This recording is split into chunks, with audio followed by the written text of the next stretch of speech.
Hey everybody, let's continue on with 1981's The Prowler, directed by Joe Zito. Is it Joseph Zito? It's Joe. Unless it's like Yosef, and then fuck that guy, the pretentious prick. I'm calling him Joe. Joe Zito, who obviously he directed the Friday the 13th Part 4, The Final Chapter, which is my favorite slasher film of all time.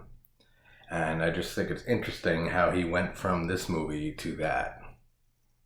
Now, I don't mind this movie. It has a lot of cool things in it. It has some great kills because we have Savini back here doing the thing he does best, and there's some also nice shots, cinematography, and stuff like that. But I'll get into it.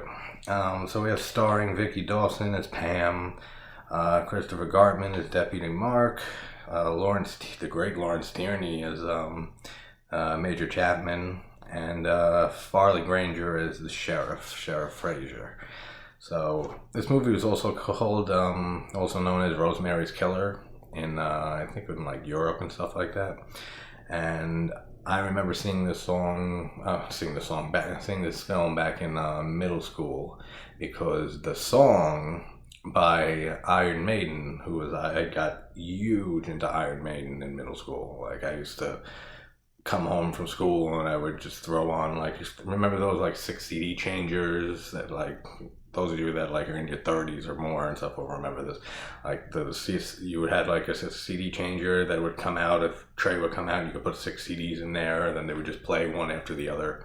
So I would come home and I would just play along to the Iron Maiden albums on guitar. And I would play both albums twice. I would play Dave Murray's guitar parts throughout the whole album, and then play Adrian Smith's parts with the whole album. They have a song called The Prowler on I want to say their second album. On Killers, I'm pretty sure. Killers or Iron Maiden, one of their first two albums before Bruce Dickinson became the singer. But ever since I heard that song and then I found out it was about a movie called The Prowler, I sought it out and I watched it for the first time probably like in 7th grade, 8th grade, something like that.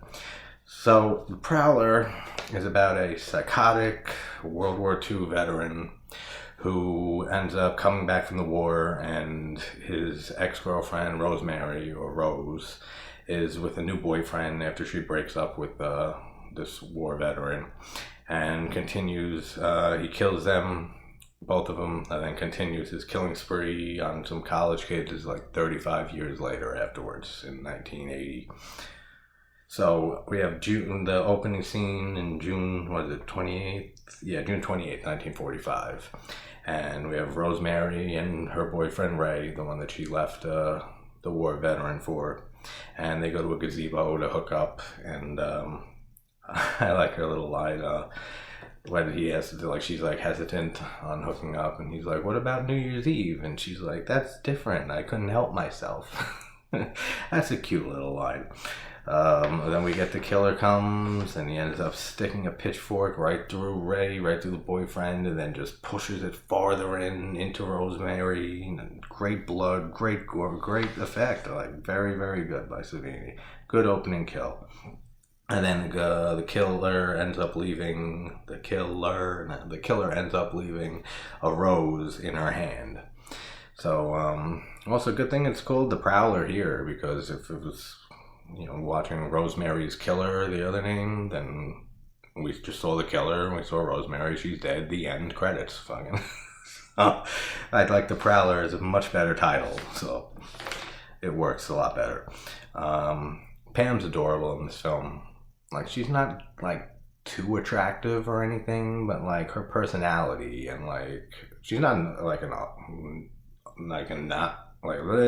ugly woman at all, but I don't know, like there's just something about her that like her personality and like she's like a tough chick, man. Like she can handle her shit. She can handle herself. And Mark is so hard to look at in this movie.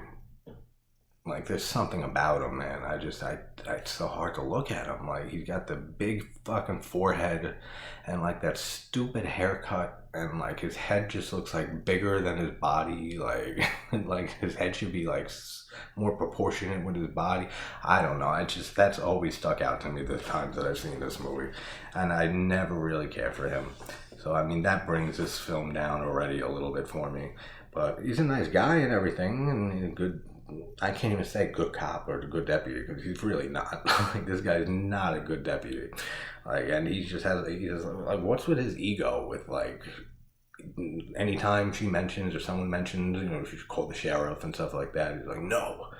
Like, why? He's the sheriff. He's your boss. Fucking, like, and it makes no sense. Even when, like, when Pam says, what did she say? Well, she's like, oh, near the end, or, like, not the end, but like nearish to the end, when he says that he's going to go to Chatham's house alone or whatever, and then she's like, oh, go ahead and play sheriff, and like he looks like he's ready to fucking flip.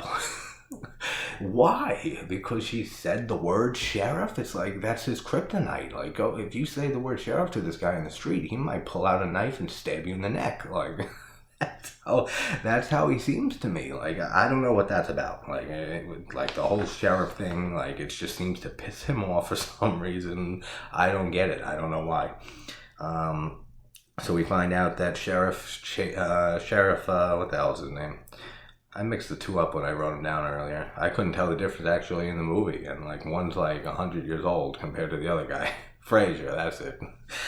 Sheriff Frazier goes out of town. He says that he's going out of town, so he tells Deputy Forehead that he's in charge and everything, and call him if he needs him. So whenever you're trying to have like a mysterious killer, like the identity hidden of who it is, and the audience is trying to figure it out, don't ever have like a character who's like main build in the cast for the movie, like just up and like go on vacation or like take a trip or something, like where he's gone most of the movie, because it's so obvious. Like, I remember when I first saw this movie, like I remember middle school seeing this movie for the first time, and immediately as soon as he said that, I said, he's the fucking killer. Without a doubt. That guy's right there. That guy, he's the killer. And then he is, you know, like, it's just future filmmakers out there, script writers and stuff, just avoid that trope, man, because if you have somebody who's highly billed in the cast and they go on some mysterious vacation or trip or something and they're gone the whole movie, like, that is your killer right there. So try to take that trope and flip it on its head, do something totally different. Have somebody in the movie, every fucking frame, like the whole movie is just a camera on the guy, and then he ends up being the killer somehow. Do something like that. Make it interesting. I just wrote down the dorm rooms, white college girls, banter, banter, banter. I love the killer's look in this film, actually.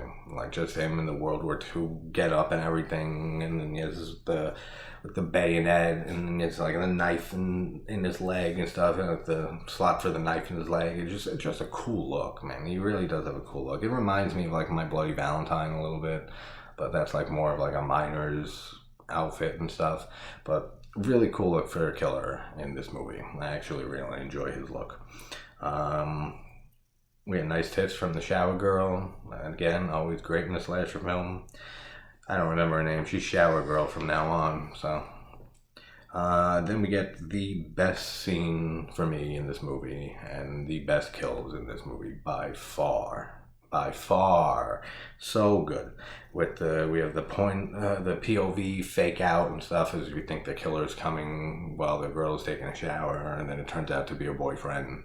And then she tells him to get on, how fast can you get undressed? And he goes back into the other room. I don't know why he goes back in the other room. I would just strip right there and hop in the shower. Little nitpick. So he ends up going in the other room, and then we just get such a brutal kill, dude. Like, this is such a great fucking kill, where the killer's behind him and just covers his mouth and takes the bayonet and sticks it through his head and it comes out of his fucking throat, and he's still holding his mouth, so he's basically like choking and suffocating on his own blood and stuff. And as he's choking and dying and suffocating, and his eyes just open up and they're completely white, and then like they're bulging out of his sockets a little bit. Fucking amazing. Fucking amazing. Such a great kill. Such amazing effects by Savini. Like, I'd put this up there and like with some of his best work. Like this and the next kill. Like, for real. Like, unbelievable work. Like, unbelievable effects. Unbelievable kills. Very, very good. Like I said, it's favorite scene in the movie. And it's about 24 minutes in. So I'll get to the biggest gripe I have with this movie in a little bit. But yeah, like I wrote down, amazing, just absolutely amazing. Then we get the shower kill right after that with the pitchfork and stuff, which is also amazing. Like the way that it's shot and everything, and with the pitchfork coming in and then stabbing her, and then we have the shot from above behind her and stuff with the killer in front, and then just the blood that starts coming down her legs and everything, and then like he starts lifting her up with it, and amazing. It looks so fucking good. Excellent double kill. Like, probably one of my favorite, like, double kill scenes in an 80s slasher. I'm trying to think of, like, any other ones and stuff like that. It's up there. I can't really place where, but it's definitely up there. It's an amazing double kill scene. There are way too many balloons at this dance, the graduation dance that they're having. Like, way too many. like a balloon enthusiast amount. And he's like very enthusiastic about just pink balloons. I don't know. I'll let you guys figure out what made me write that shit down. But yeah, well, it's too many balloons. Like, enthusiastic in pink balloons makes I don't know, it's strange. So Pam goes back to the dorm to change, and the killer's still in the bathroom apparently after all this time, taking a dump or something. I don't know what he's doing in there all this time. And then we see him put the rose in the shower girl's hand, whatever. Like I said, he's been in there a while. Like, why he couldn't just put that rose in her hand as soon as he killed her and then just walk away? I don't know. Like, you explain it to me. And we have Pam gets chased by the killer, like, out of her dorm and stuff. She sees the killer all dressed up the way he is and freaks out and starts running away from him. And what the hell is up with the old dude with the Major Chatham, whatever his name is, in the wheelchair? And he grabs her and shit, and, like, just for 30 seconds, this young, like, pretty decently strong woman can not get away from this, like, old invalid in the wheelchair, like... That's fucking ridiculous. Come on. Just like, and I think they explain later that he had like a stroke or two or something like that, and that's why like he's all weird and everything. But like, and this is gonna sound fucked up, but like, still, like, this guy, you're already being chased by like some weird ass dressed like looking Prowler person that you don't know if he's fucking a murderer or something. And then you run outside and this fucking old dude is in a wheelchair and he's grabbing you for no reason. You just fucking just put your foot out, kick that wheelchair, and just send him on a nice little magical mystery tour down to the fucking rolling down the street. I don't know. It makes sense to me. But that doesn't make sense to her, apparently. Now, here's my biggest gripe with this movie. So I even wrote the timestamps down. The pacing in this movie is not good. Like, not good at all.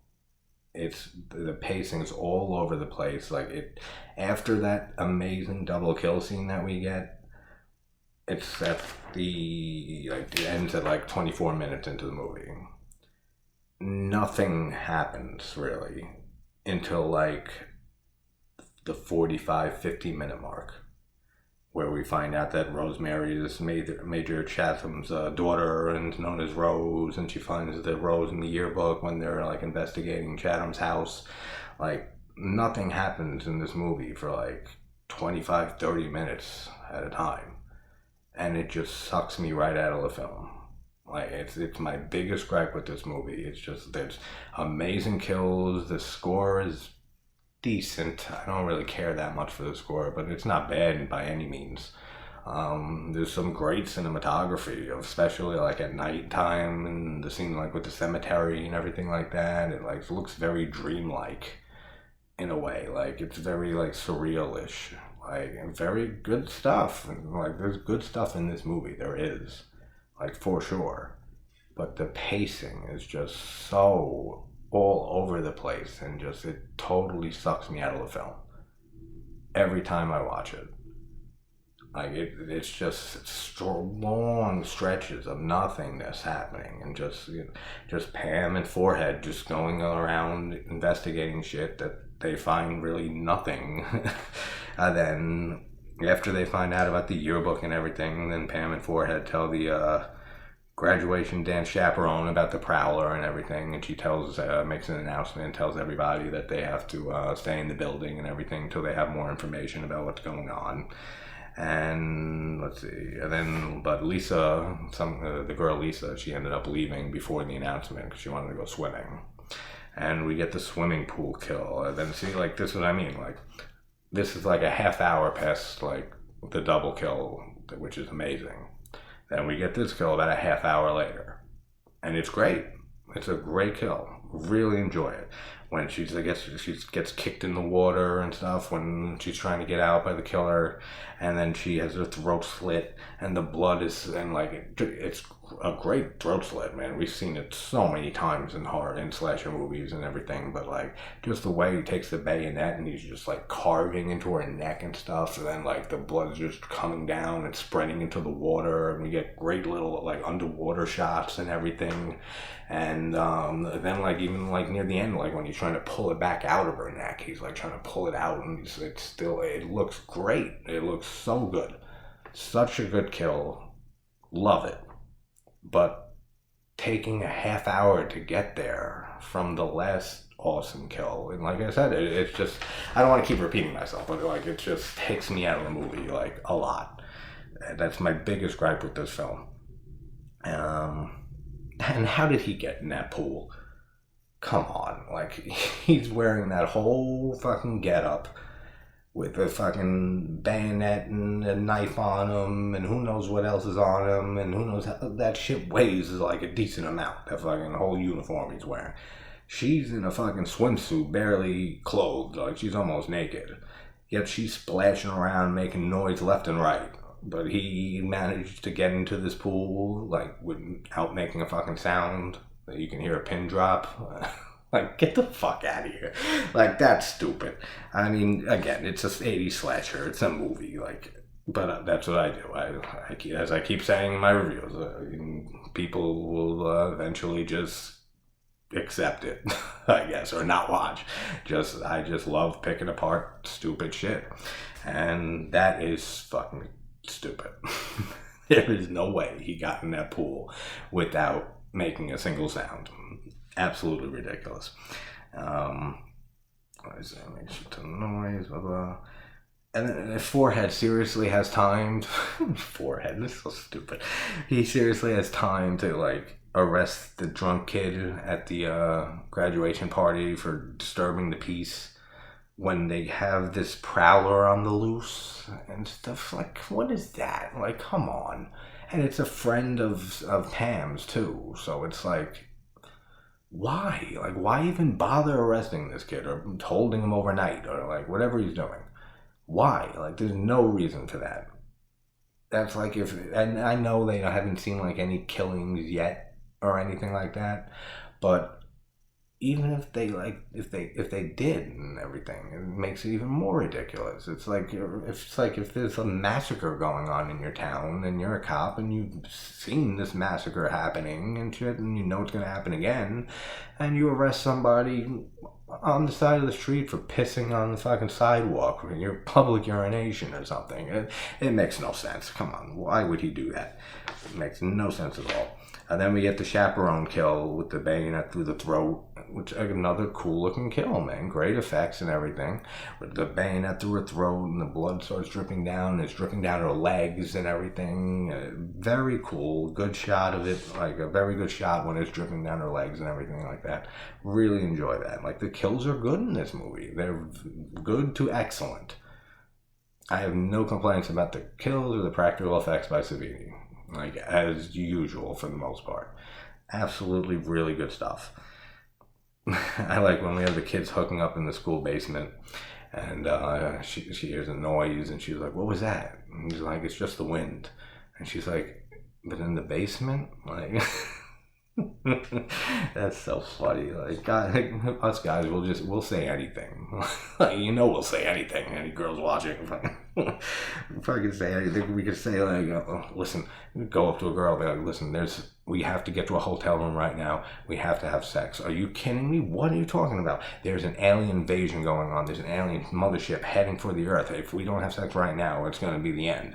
And we'll even go as far as like giving you a telescope and having you look through it. And as soon as you start putting the telescope to your eye, we'll hold up a miniature UFO and stuff and move it closer to the telescope and shit.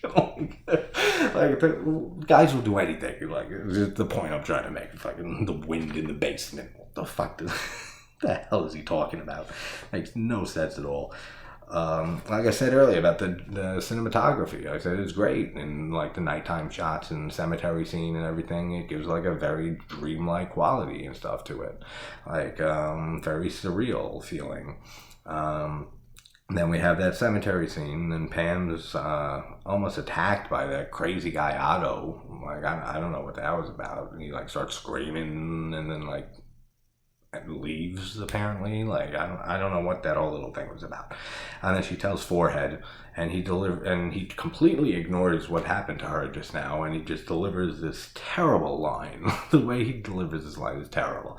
Like she says, like it's like she's so scared about what just happened to her, and he ends up just saying like, I found an open grave over there. Like that's like literally how he says the line. Like, I found an open grave over there. Like, completely ignores what just happened to her with that crazy Otto dude, everything. And then, so we go check out this grave, I guess, right? Yeah. And Lisa's body's in the grave. And it's like the same grave that, and it was open already, obviously, because Lisa's body was in it. I don't know why I said that. And we find out that it was Rosemary's grave, Rose's grave. And so this is like the first actual body and killed that they find. So now it's like, now they definitely should just go like stop at that police station and let that guy go for fucking whatever the hell he did again, public disturbance or whatever. Get that guy out of there, man. He doesn't belong there. I feel bad for him. He's the true victim of this movie. He's the true victim of the movie. The guy who got arrested for disturbing the peace. That's what it was, disturbing the peace. And then we get that stupid scene with the call to the hotel when he's trying to reach the sheriff with that fat fucking annoying slob playing solitaire.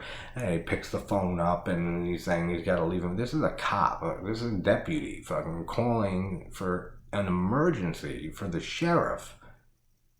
Every time I say the word sheriff, dude, I can't think of that abysmal movie, which I said I'm never talking about again, so I'm not talking about it. If you want to know what it is, watch some previous reviews and you'll find out.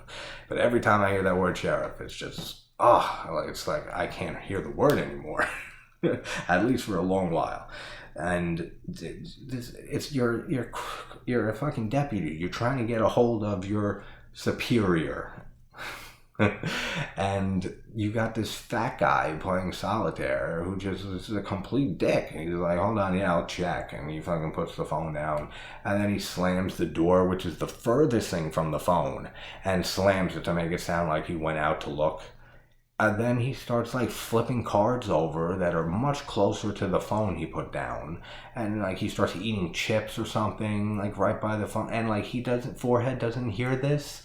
Like, none of this, and, like, he doesn't get the picture that, like, this guy's a dick and he's not going to check on anything. Like, come on, man.